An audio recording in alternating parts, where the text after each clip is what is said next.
ሰላም ጤና ይስጥልን። ወደ ዛሬ ፕሮግራማችን እንኳን በደህና መጣችሁ። ዛሬ የምንመለከተው ስለ ዓለማችን እጅግ አስገራሚና ምስጢራዊ ስፍራዎች አንዱ ነው። ይህ ቦታ በሰሜን አትላንቲክ ውቅያኖስ ውስጥ የሚገኝ ሲሆን የበርሙዱ ትሪያንግል በመባል ይታወቃል። በበርካታ መርከቦች እና አውሮፕላኖች መሰወር ምክንያት ስሙ በብዙዎች ዘንድ የታወቀ ነው። ይህ ትሪያንግል የብዙ ተረቶች እና የሳይንሳዊ ምርምሮች መነሻ ሆኖ ቆይቷል። ዛሬ እውነተኛውን ታሪክና ከጀርባው ያለውን እውነታ ለመረዳት እንሞክራለን። ከኛ ጋር ይቆዩ። ይህን ቪዲዮ ስታዩ ላይክ፣ ሼር፣ ሰብስክራይብ ማድረግ እንዳይረሱ።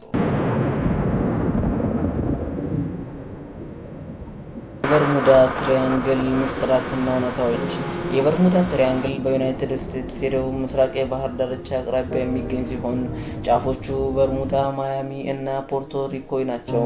የዚህ ቦታ ታሪክ የሚጀምረው ከ5-10 ዓመታት በላይ በፊት ነው። በዚህ ስፍራ በርካታ መርከቦች እና አውሮፕላኖች ተሰውረዋል። የተሰወሩ ንብረቶች አብዛኛውን ጊዜ በምንም መንገድ እንደጠፋ የሚያሳይ ምንም አይነት ፍንጭ ሳያስቀምጡ ነው የጠፉት። ከዚህ በላይ አንዳንድ ጊዜ የአደጋ ተጠሪዎች እንደማይደርሱ ይነገራል። ይህም ለበርካታ ተረቶችና ጥርጣሬዎች መነሻ ሆኗል።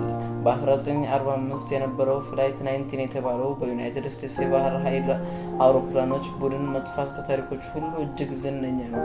5ቱ አውሮፕላኖች በስልጠና ላይ ያሉ ጠፍተዋል እና እነሱም ፍለጋ የወጣ ሌላ አውሮፕላንም እንደጠፋ ይነገራል።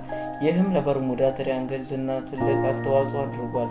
ከዚህ በኋላ ሌሎችም በርካታ ማጥፋታቸውን መመዝገባቸውን ቀጥለዋል። በበርሙዳ ትሪያንግል ውስጥ የሚከሰቱትን ክስተቶች ለማብራራት የተለያዩ መላምቶች ቀርበዋል። አንዳንዶች እንደ የውሃ ውስጥ የመርከብ ጥቃት፣ የመርከቦች ግጭት ወይም የስበት ኃይል ልዩነት ያሉ ሳይንሳዊ ምክንያቶችን ያነሳሉ። ሌሎች ደግሞ እንደ የጠፈር ተጓዦች ጠለፋ፣ የባህር ውስጥ ፍጥረታት ወይም የጠፋውን የአትላንቲክ ከተማ ጠረቶች የመሳሰሉ ያልተረጋገጡ ምክንያቶችን ያቀርባሉ። ይሁን እንጂ አብዛኞቹ ሳይንቲስቶች እነዚህን ክስተቶች መንስኤዎች ተፈጥሯዊ እንደሆነ ያምናሉ።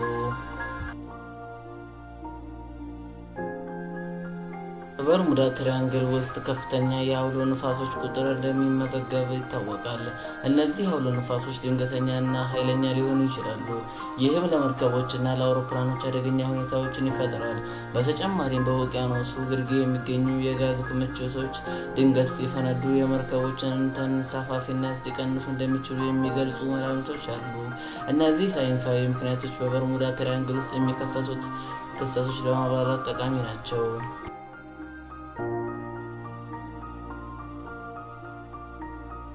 የውቅያኖስ ተመራማሪዎች ጥናት ሲያደርጉ በበርሙዳ ትሪያንግል ውስጥ የሚከሰቱት ክስተቶች ለማብራራት የተደረጉት ጥናቶች ቁጥራቸው ቀላል አይደለም።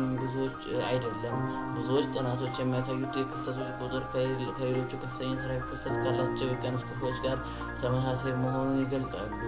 ይህም የበርሙዳ ትሪያንግል ከሌሎች የውቅያኖስ ክፍሎች የተለየ ምስጢራዊነት እንደሌለው ያመለክታል።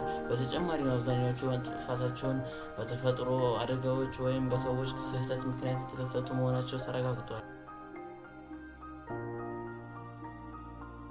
ዛሬም ቢሆን በርካታ መርከቦች እና አውሮፕላኖች በበርሙዳ ትሪያንግል በኩል በሰላም ያልፋሉ።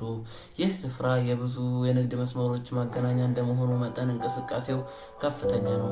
ይህም የበርሙዳ ትሪያንግል ከሌሎች የውቅያኖስ ክፍሎች የተለየ አደጋ እንደሌለው ያረጋግጣል። ምንም እንኳን አንዳንድ ምስጢራትና ተረቶች በአሁኑ ቢገለጡም ሳይንሳዊ እውነታ ግን ይህ ስፍራ ከሌሎች የውቅያኖስ ክፍሎች የተለየ ምስጢራዊነት እንደሌለው ያመለክታል። በዛሬው ፕሮግራማችን ስለ በርሙዳ ትሪያንግል እውነተኛ ታሪክና ሳይንሳዊ እውነታ ተመልክተናል።